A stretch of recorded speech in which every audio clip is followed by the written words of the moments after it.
Well, hey, online church family, we are so glad you're joining us today as we begin our new series called Overwhelmed.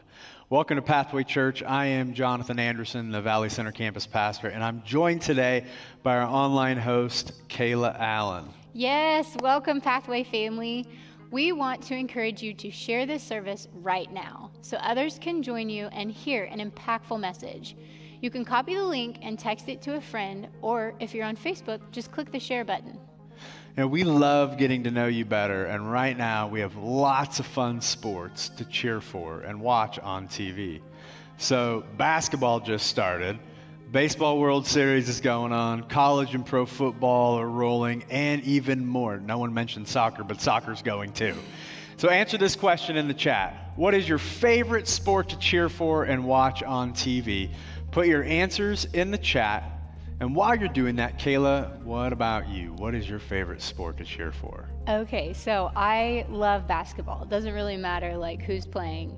I love basketball. My husband was a college basketball player, so spent a lot of time watching basketball. But I love the Kansas City Chiefs. Okay. I don't necessarily enjoy all football, but the Chiefs I do, except for right now. Yeah, it's a little tougher right now. They're trying to figure things out. I think that they will. I think they'll figure it out. Get it together. I think that they will. Yeah, and if they don't, that stinks. But whatever. So.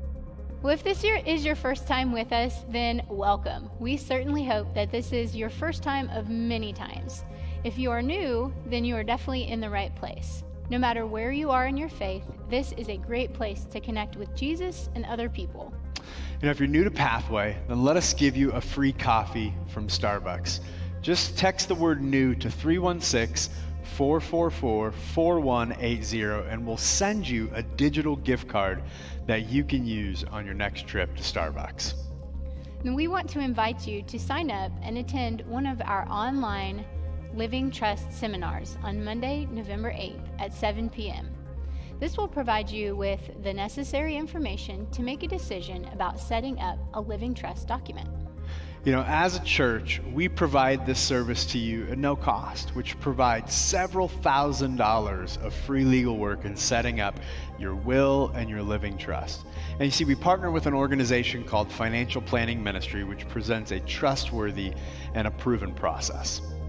This is a great way to pass on your values and valuables to those that you care for.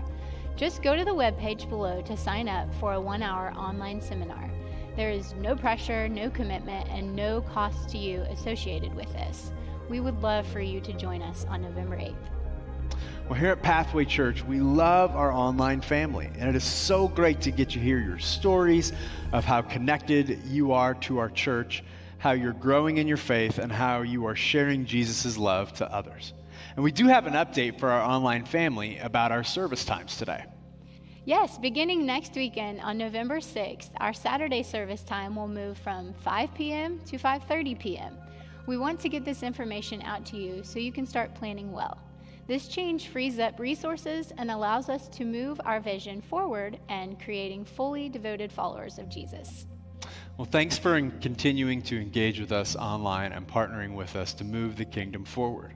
You know, last week we wrapped up our Everyone Walks with Someone series, and it has been a great series overall.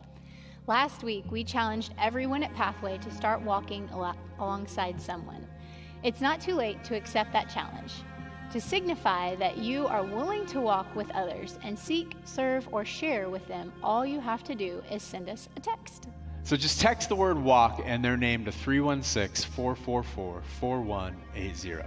So for example, if you decide to walk alongside your friend Nathan, you would text walk Nathan to that number. You know, we're collecting these as a church body to celebrate the impact we'll have in our communities as we continue to learn how we can walk with others. During our generosity moment today, we are going to watch a video of a couple in our church family and hear how God is using their generosity to change them. So Colby and Kara felt challenged in their own life to start giving regularly to God through Pathway because they wanted to be obedient to God's teaching. You see, just like all of us, they have financial pressures of kids, bills, and running a home. They knew that their giving would be uncomfortable, but saw how God grew their heart for Him and others through generosity. Let's watch the video together and hear how God has transformed their lives through generosity. For us, giving is always, it's a non-negotiable. I've always given, and it's always brought a great joy to me to give. The Word talks about be joyful when you give. If you're giving it begrudgingly, the Lord doesn't want it. He doesn't need it. He wants you to want to give it. I think too, like just naturally as humans, we're selfish, we're greedy. Like it's hard. Like we've worked hard, like we earned that. We don't want to give it away because we have all these other things to pay for. I think for us, what's really been helpful too is like we just really try to plan our budget, and that comes first, and then the rest works itself out. Once you kind of do that initial like, hey, I'm going to be obedient, I'm going to do this, I'm called to give, I think your heart is just gradually softened and you want to. You see like what's coming from that. When you give more, your trust just grows, and the Lord is just like, He takes away your stresses and your worries, and you see things just continually are taken care of, not just financially, but just everything else is just, you're being obedient, you're doing what you're called to be doing. People that maybe are new to coming to church, a lot of times they don't feel comfortable giving to the church specifically, but I think too you can give to just someone in need, or if you know somebody at work or a family member, and that's a place to start. I think God's calling us to just give. It doesn't necessarily mean just the church, but give to the body of Christ. Give to those in need. Whatever you have done to the least of these, you have done for me. And that sticks with me all the time. I work downtown, and there are people that are always in need there. When I get to the end of my life, I want to know that I did not ignore people, that I did not just walk by people and keep everything to myself. I don't want comfort to be the number one commodity in life. Lord does not call us to be comfortable. He calls us to get out there and go to battle for Him. And sometimes that means doing something difficult for those around us that might make you uncomfortable. I just love hearing how God is working in and through Colby and Kara. This week, pray and thank God for how He is changing you as you learn to be more generous with your time, your talent, and your treasure. Let's get ready for a message from our Westlink campus pastor, Todd Hutchison, as we begin a series called Overwhelmed. Feel free to open up your Pathway Church app, click on Weekly Guide, and then follow along in the message notes.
I want to welcome everyone from all of our campuses. Those of you who are watching online, we are starting a new series today, and we've just called it Overwhelmed. Man, is anyone overwhelmed out there? I can tell you for me, I think life is more challenging in this season than I've ever experienced. And so we wanted to talk about this. We think it's so important in the church to talk about not just our spiritual health, but our emotional and mental health as well. It's about all of us. When we think about being overwhelmed, there's so many characteristics to being overwhelmed, and we want to hit some of those things that can cause us to be overwhelmed throughout this series. So today we're going to be talking about anxiety, and in the weeks to come, we're going to be talking about depression, we're going to be talking about addiction, we're going to be talking about grief. And some of these may run together, but today we're going to try to focus primarily on being anxious. When we talk about being anxious or we talk about anxiety, there's lots of reasons that we can have anxiety in our life.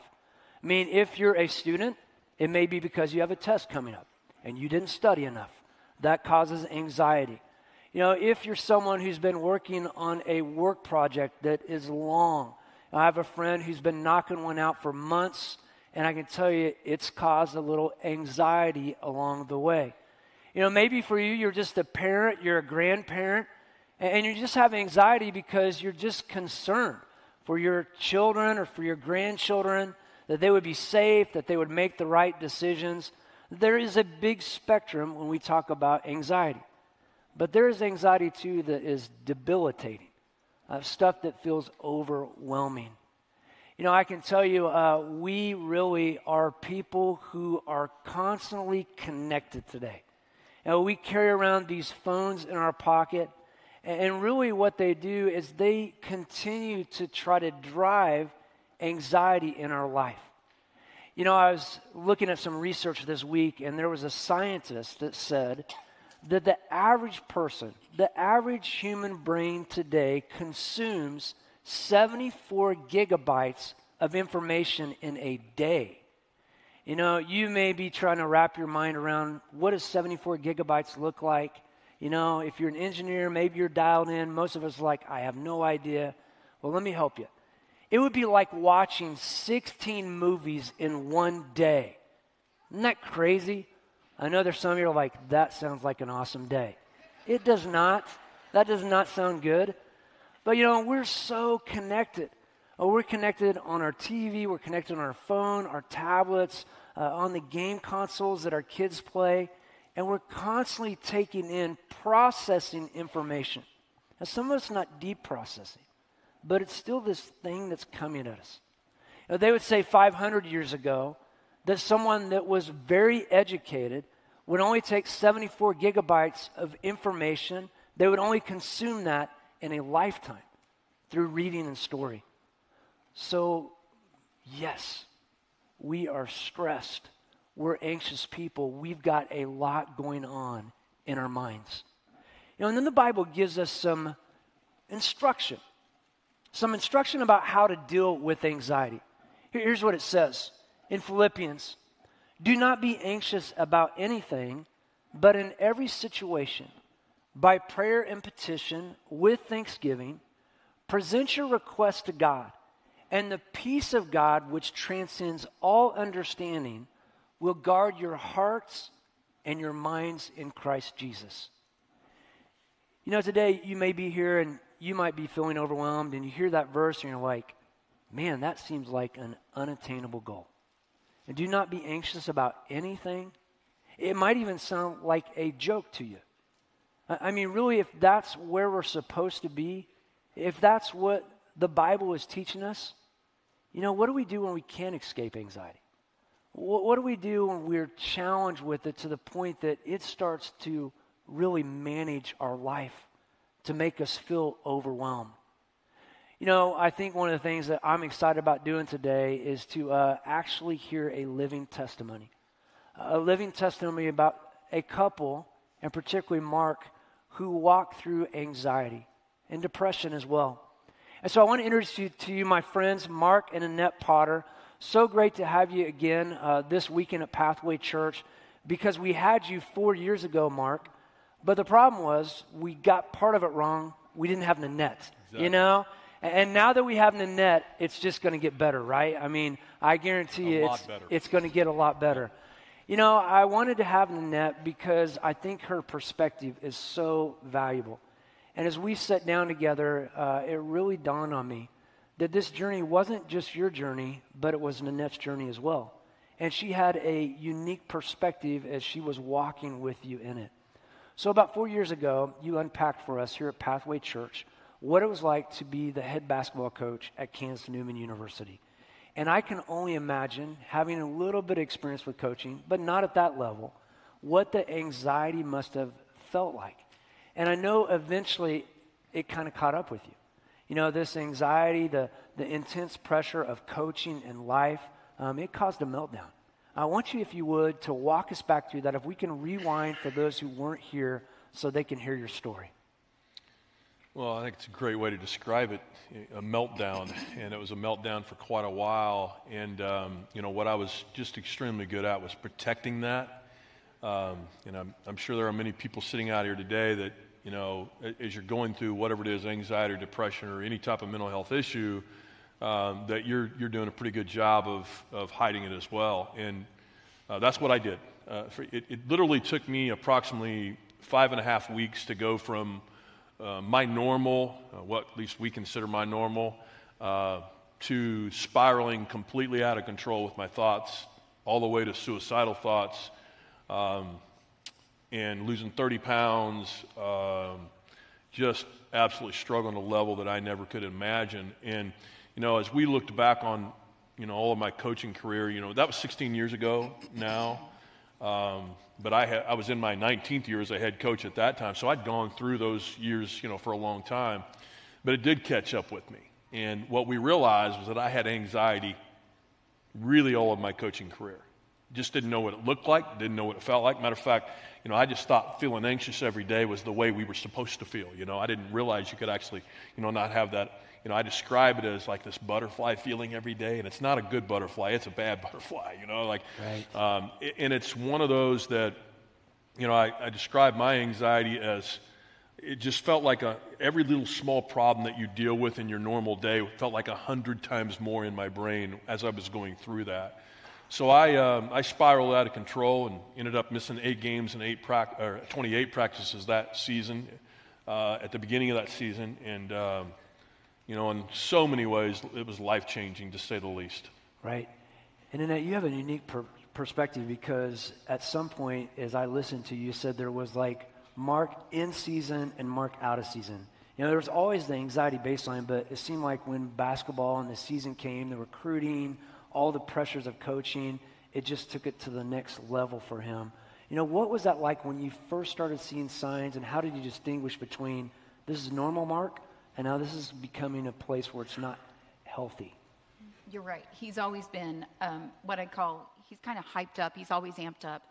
And he, wouldn't you say that? But this season was different in the fact that I would find that he would be at home and tears would start coming down his cheek, and I would say, what's going on? I would walk in and he would be in front of his chair, he'd be praying, he would be on his knees, and he'd just be saying, I can't give this up to God, I can't. And of course we always want everyone to run to the Father, because that's where the source of strength is. And I kept telling him, he would say, it's my faith is lacking. And I'd tell him, it's not your faith, I think it's something that we're going to have to deal with differently. Not that we didn't use a faith aspect for sure, but God put me here too, and I'm going to help you through this. Mark always was different, but when the anxiety overtook him, I think that's when it's out of control. When the anxiety is debilitating, then it's time to really do something about it.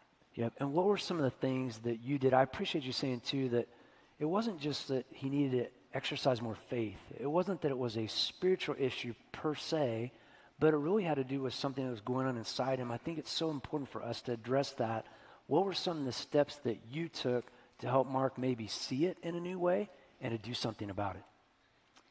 We talked a lot about it at first, and I would check in on him all the time. And then I started, one night I had to, he was really, really struggling that day. And so I said, do you want me to drive you to Sterling tonight to scout? And I will tell you, I don't go scout teams. It's not your favorite thing to do? Not my job. And unless there's a mall. And if there's a mall real close by, then yeah, it's my job. But what I did with him is I drove him that night, and he reclined the seat in the car, and he cried all the way there, and he would just say repeatedly, you've got to help me. You have to do something. I can't live like this. You have to do something. And then I'm thinking, if he was having a heart attack, I would do something. If he was having a stroke, I would do something. And yet he's having a breakdown here, and I'm not doing anything. So I decided that I am going to do something. So I called the doctor, I called the counselor, I made appointments, and I went every single time with him because I knew we just needed help. We were in a serious crisis. Yep. And you talked a little bit, too, about how important it is not only to maybe give that nudge and to help put together a plan for someone that's struggling, but how to help yourself as you're walking with them. Absolutely. Could you tell me a little bit about that? Well, I was stressed out myself because I kept thinking, what if this is our life? What if this is Mark from now on? What if he can't go back to work? What if he can't do these things? So I played the what if game a little bit, and I try never to do that anymore. I know that God is faithful, and I know that God put a lot of people in place for us to be, I call it remission. I needed help as well because I was overwhelmed. I was handling the media. It was very public that he was not there, and I was handling a lot of things, so it helped me. And I also want to mention that I felt like I was enabling Mark for a while because I was covering up some of the things that he was doing, and the anxiety that he was having. I was covering that up, and I was handling things for him. Kind of behind the scenes, right? Yes, and I felt like it was time for me to stop enabling, and it was time to empower us to move forward instead of enable us and take action to do something differently than I was. Yeah, so Mark, you go and you see the doctor, and that was an important thing, in your journey. You also have, as a public figure, the community, the press, trying to figure out what's going on. You decided at one point, hey, we're just going to go in and address this as a team. I'm going to kind of keep this internal. But God did something that was kind of interesting. He wanted you to bring this public and gave you a little nudge. Can you tell everyone about that nudge? Well, before I tell you about the nudge, first of all, I was not going to the doctor.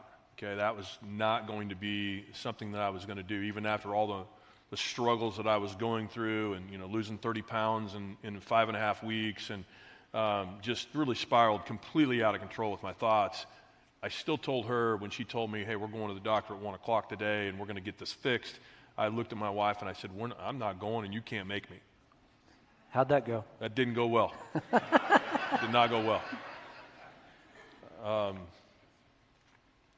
At 1 o'clock at the doctor that day, my wife took me there, and I'm going to, all joking aside, my wife, she forced the issue. And I know that not everybody can force the issue, but the only thing that I can tell you guys that I think is so important about what she did, and she got a little spunk in her, you can probably hear that in her voice.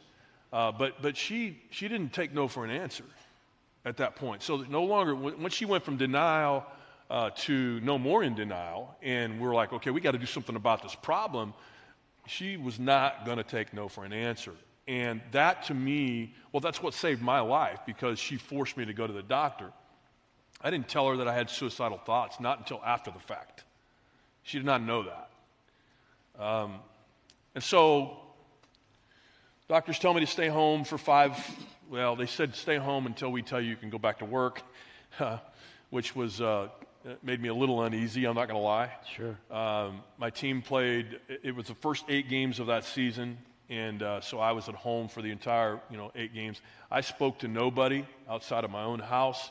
I didn't answer a phone. First 3 weeks I was so sick I didn't even watch a television or open up my phone or answer the phone. I didn't do anything. And I received an email from I did do this. After about 3 weeks, I checked my emails, and it was the sports writer that covered our team, and his name is Jeffrey Parson. Many people here probably still know who that is. And he just said, hey, Coach, I'd like to be the first one that talks to you about why you haven't been with your team when you get back with your team. And so I just quickly replied and said, I'm not talking to you or anybody else. And I sent it. And that's the way it was going to be. And then I got back to my team. I felt like I owed it to them, so I told my team everything, and then we got in the vans to go to my first game back. And we have a policy that a freshman has to sit up front with the coach on any road trip, kind of like a punishment type thing, but not really. They just, we want to try to get to know them a little better, and they didn't always see it that way, but that's okay. But we were having a conversation, this freshman and I, on the way to Washburn, who was our first game back. So we had a 2-hour ride up the turnpike. And in the middle of the conversation, about halfway up there, he says to me, Coach, and he literally interrupts me. We're not talking about depression or anxiety or any of the stuff that he just interrupts me and stops the conversation and says, Coach, you remember when you told us about why you weren't with us? I said, yeah, Dan, I remember. You remember when you told us not to talk to the media because the media was going to be hounding us and you didn't want us to talk to them about why you haven't been with us? Yeah, I remember, Dan. And then he said something to me that was life-changing. He said, Coach, he said, I think it'd be pretty cool if you'd talk to the media. I looked over there and I'm like, now I got a freshman telling me what to do, you know?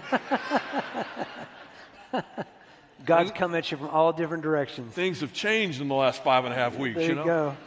But I tell you, his comment just haunted me, all the way up, and it just bothered me. And I was so shocked I didn't ask him why he asked the question, And I got back and I woke my wife up. It's 3 a.m, and I just said, this is what he said, and so we prayed about it and talked about it, and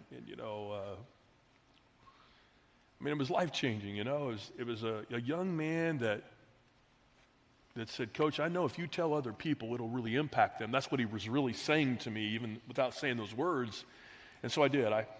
We decided to do it as a family, and I called that Jeffrey Parson up. He put the article in the paper, and we just got inundated with we estimate over 400 people contacted us in the next 48 hours, and then about a week later, I got a letter in the mail from a 17-year-old boy just up the road, and he was a senior in high school, and he said, Coach Potter, I read your article in the paper, and I cut it out and put it on the inside of my door, and he said, I knew that I had some of the same issues that you were having, and I didn't know how to tell my mom and dad, and he said, after one really difficult night, I knew I needed to tell my mom and dad, and so I did, and they took me to get help, and I just wanted you to know that, I'm getting better, Coach. And then he said something that was also life-changing for us, and that was that he said, Coach, thanks for saving my life. Wow. And so obviously the moral of the story is you never know when you speak about your own vulnerability or you speak about your own personal journey and you be a little bit vulnerable, you never know how it's going to affect somebody else. Everybody in here today has a story of some type that you can share. And I challenge all of you. I'm getting really emotional because I know in God my 6-year-old granddaughter's watching today. And she needs to know that her grandfather struggled at one point. And the reason she needs to know that is because what we've all been taught is, don't you talk about this, don't you say a word, it's a weakness. And I'm here to tell you that there's strength in getting help and there's strength in talking about it. And if you do that, I promise you will make an impact on your family or your friend or your close or your boss or whoever it is that you need to make an impact on. You will make an impact on in a way that you'll never understand. So, thank you. Right.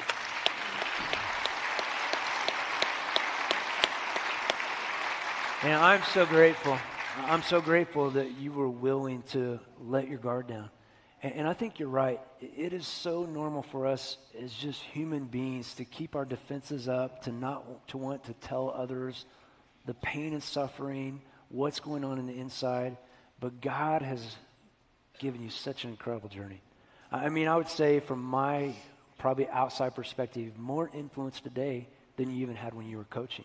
No question. So you go and coach for another about decade, and then God is working before you. He eventually wants you to consider hanging it up, and that would have been tough, I'm sure, after coaching for 30 years.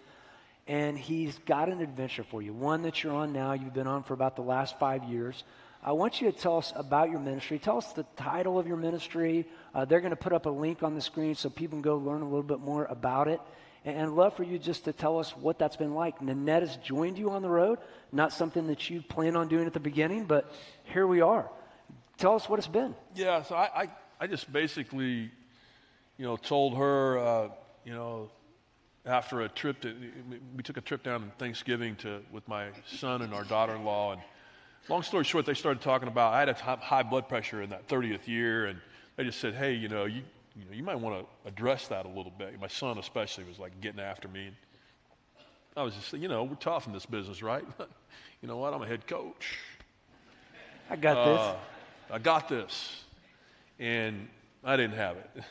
And what happened was that my team doctor just said, Coach, we got to put you on more medication. I was already on high blood pressure medication. So I literally from that trip down to Sedan where we were from, by the way, I started calling her when I was in 7th grade. She was in 8th grade. I was going after an older woman. And by the time we got back from that trip, we let my son and daughter-in-law out, and I looked at her and I said, this is it. This is my final year of coaching. We're gonna stop this, and we need to start going out and talking about our own personal journey. And then I'll let you take it from there. He said, don't you feel it right here? Don't you feel God talking to you right here? And of course I said, look at my face. Do you think I feel God calling me right now? And I said, no, I don't think so. I'm going to have to pray a lot about this.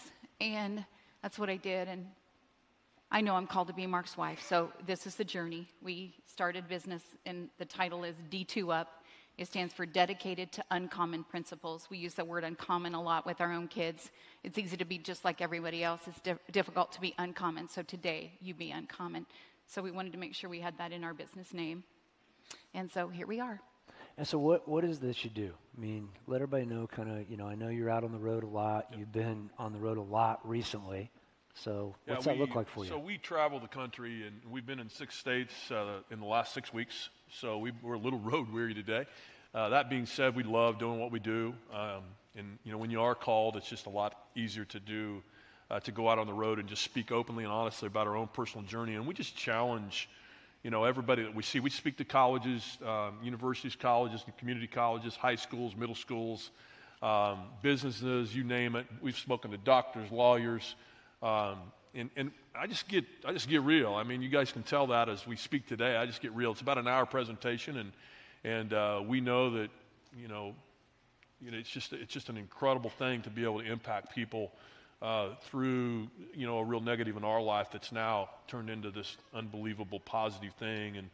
And when you're questioning God and asking why, God has a game plan. You just don't know what it is always. So we're in the midst of that game plan right now, and we're just trying to get that W. You know what I mean? Right. Well, man, I hope we're getting a W with somebody out here today. You for sure are. Yeah.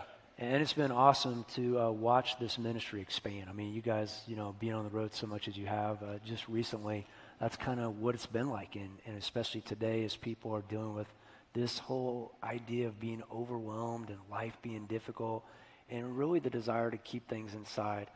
I heard a story that I wanted you to share today, Annette. Maybe you could share that. And then, Mark, if you think about something you'd want to say kind of as a closing shot here. But tell me the story you told me about just recently what happened in this young girl's life as you guys were speaking. This past week, I think we were in Nebraska. We were speaking with a group of college athletes.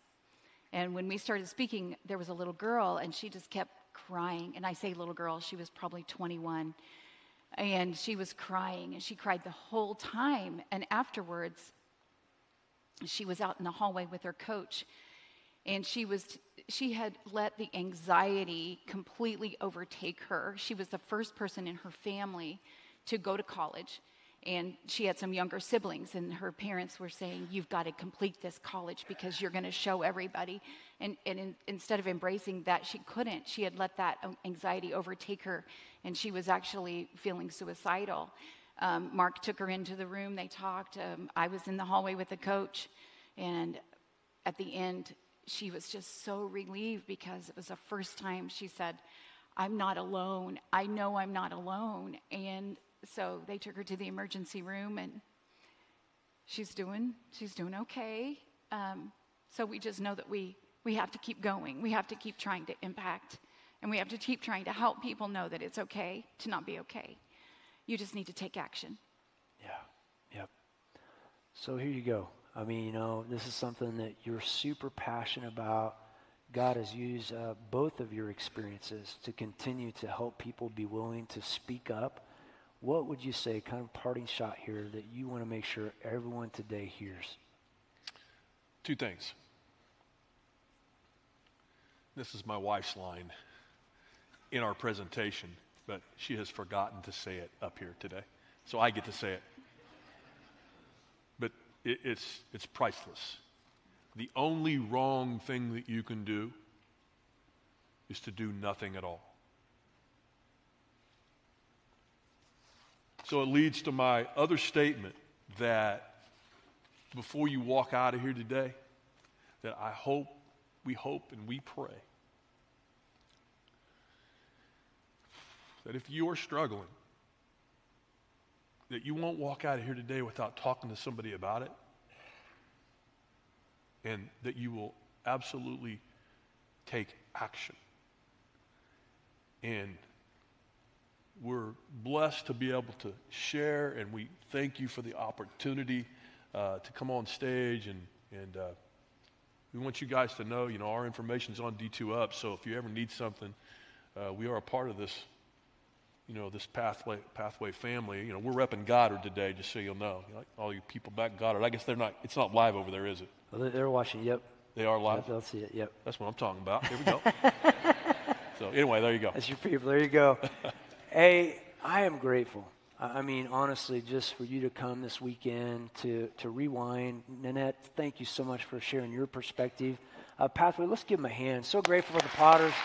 Love you guys. Love you. Hey, real quick, I want to make sure you catch two things that I think are really important that come out of what Mark and Annette have shared, and two things that I think God wants you to know. The first is this: you're not alone. I just think that's so important for us today to know. I mean, sometimes when we do feel overwhelmed, when life is so challenging, when our anxiety or our depression or an addiction or even our grief is just spiking, we feel like we're the only one in the world that is going through it. I want to tell you one of my favorite things about Jesus is this. He teaches us in the Word that He will never leave us and that He will never forsake us. And I want you to know that Jesus wants you to experience what it means to have freedom, to not allow anxiety or depression or any of those things to be debilitating in your life. The other thing about Jesus is this, is not only does He provide Himself, but He provides His community. Jesus provides His community, this group of people that can come alongside and encourage you in life. So know you're not alone. And then know this as well, we don't want you to stay stuck. We don't want you to stay stuck. We want you to do something today. If I go back to this passage again, it says, don't be anxious about anything. And if you're in the middle of it again, you're going, man, how in the world do I not be anxious? How in the world does that not just overwhelm me in life? Well, I want you to keep reading there, because Jesus wants us to understand in every situation, by prayer and petition with thanksgiving, that we're to be connected with Him. God wants to hear from you. He wants you to experience what Paul says is this peace, a supernatural peace that passes all understanding. It will guard your heart. It'll guard your mind in Christ Jesus. When I studied this passage, I was thinking about this. When God asks us to come and to pray to Him, He says, hey, I want you to bring me thanksgiving too. I thought, Lord, why do you want us to bring you thanksgiving? And it dawned on me. It wasn't that God needed to be thanked. It's that I needed to be reminded. And I think God wants to remind you. God wants to remind you that He has been faithful in your past. He will be faithful in your present. He'll be faithful in your future. And so I just want you today just to think about those things. Man, you are not alone. God doesn't want you to stay stuck. We don't want you to stay stuck. We want to start talking about this so that we can experience that peace. Man, before we leave, I just want to ask everyone, if you just bow your heads at all of our campuses, you just bow your heads, and I want to make sure that we do this, that we provide you an opportunity, if you've never accepted Jesus Christ, to accept Him today. Because I want to tell you that He is the only one that can truly rescue you. Jesus wants to rescue you from these emotions that you're experiencing, from this mental exhaustion that you have. He wants to come in and provide a peace that will be beyond your understanding. And if you know you need to do that today to accept him, man, I just want you to pray this prayer. Let me lead you just in the stillness of your heart. Father, I thank you for bringing me here today to hear this message. I thank you that, Lord, in the midst of my pain, in the midst of my exhaustion, in the midst of being overwhelmed, there is light. There is strength in you, Jesus. And I confess that I've been trying to do it on my own. But now, Jesus, I want to give it to you. I want you to forgive me for trying to do this on my own. I need you in my life. Jesus, would you please come?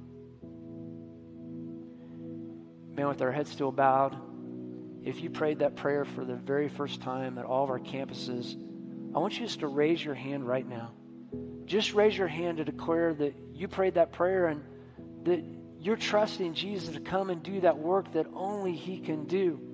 If you're watching online, all you have to do is click that link. We want you to do that. We want you to raise your hand or click that link because we want to celebrate the fact that you surrendered today, and we want to be a part of your community. We're in your corner. We'll fight with you. I'm just grateful. So, Lord, I just want to pray. I want to pray just a prayer of gratitude for all those who are willing to surrender, those who are willing to trust you for the first time in their life to experience what it means to have freedom. And Father, I know healing doesn't always come in a day, and sometimes it doesn't come in a season. It's a journey. And so, Father, I pray that as you keep doing your good work, Lord, that you would show each and every individual your power, your strength, and your love. Lord, it's in your name that we pray. Amen. Amen. Hey, Pathway Church, I want to ask you to thank the Potters for sharing again. And Mark, I'm going to ask you if you'll put a bow on this, man. Would you just pray before we get off stage here? Our Heavenly Father, we just, again, thank you for this incredible opportunity to be at Pathway. And Lord, I just pray that something that was said today that will truly resonate with the people in this audience and that will help them as they go forward to not be fearful of making a decision to get help and know that there's strength in doing so, and Lord, that you are in control of that. And just thank you so much, Lord, for the many blessings you've given us. And I just pray that you will help us as we go throughout this day. And I pray for Pathway, all the campuses, and all the people. Protect us, guide us, and lead us, and help us to live for you. In Jesus' name I pray, amen.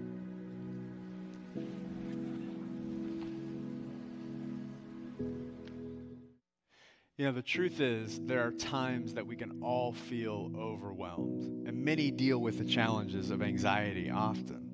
You know, if we battle anxiety by ourselves, then I believe we'll fall short. You know, we need to learn to lean on God when facing the feelings of being overwhelmed. You know, one of the best ways to lean on God and allow others to come alongside you to help you grow in your faith is through an experience called Starting Point. You know, here in Starting Point, you'll hear about what it's like to follow Jesus, as well as understanding you're not alone in your faith journey. You know, one of the most important things in my faith journey has been people walking with me and helping me grow in my relationship with Jesus. And I want that for you as well. You know, if this is something that you're interested in, just go to the web link below to find out more and to register. You can join an in-person experience at one of our campuses, or you can sign up for an online experience as well. And we will follow up with you immediately. Well, if you're new to Pathway Church, whether this is your first time watching or you've been with us for several weeks but we haven't had the opportunity to meet you, then remember to text the word NEW to 316-444-4180 so we can welcome you to Pathway and send you a digital gift card to Starbucks. You know, weekly I'm reminded that God is one step away. And you know, recently we just relaunched our Valley Center campus back in the middle school in Valley Center. And I want to tell you, it's been exciting, and man, one of the best things has been able to see new people come to church, even for the first time. You know, we have a lady that comes to our church, and she's been inviting her friend for months and months. And man, it was so encouraging to see her friend finally come.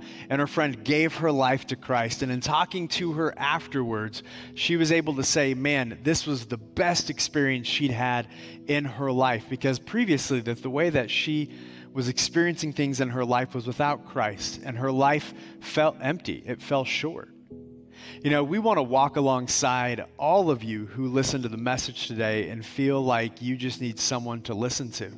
And that's what I loved about hearing this lady's story, because she needed somebody to listen to her. And you may need someone to pray for you as well. You need someone to help you during this season of life. And really just to start that conversation, all we want you to do is just to email our online pastor, Jared Piney, at jared.piney@pathwaychurch.com. And we'll be there to walk alongside you during this time and whatever you're going through in your life right now. Well, before we worship God during these next two songs, let's remember these words from Jesus about how we can find rest. You know, in Matthew chapter 11, Jesus says this, "Come to me, all of you who are weary and burdened, and I will give you rest. Take my yoke upon you and learn from me, for I am gentle and humble in heart, and you'll find rest for your souls. For my yoke is easy and my burden is light." So focus on Jesus during these songs and lean on him to find rest.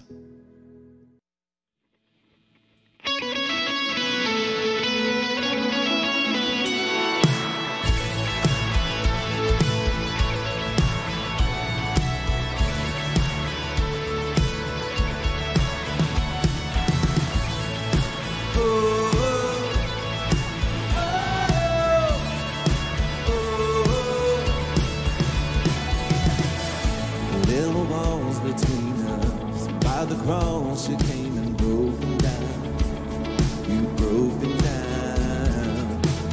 There were chains around us. By your grace, we are no longer bound. No longer bound. You called me out of the grave. You called me into the light. You called my name and then my heart came alive. Your love is greater. Your love is stronger. Your love awakens, awakens, awakens me. Your love is greater. Your love is stronger. Your love awakens, awakens, awakens me. Oh, oh,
face toward you and give you peace.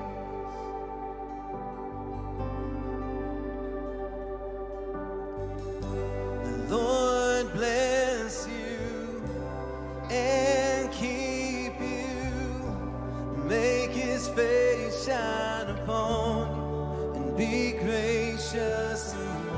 The Lord turn his face toward you and give you peace.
His favor be upon you and 1,000 generations, and your family, and your children, and their children, and their children.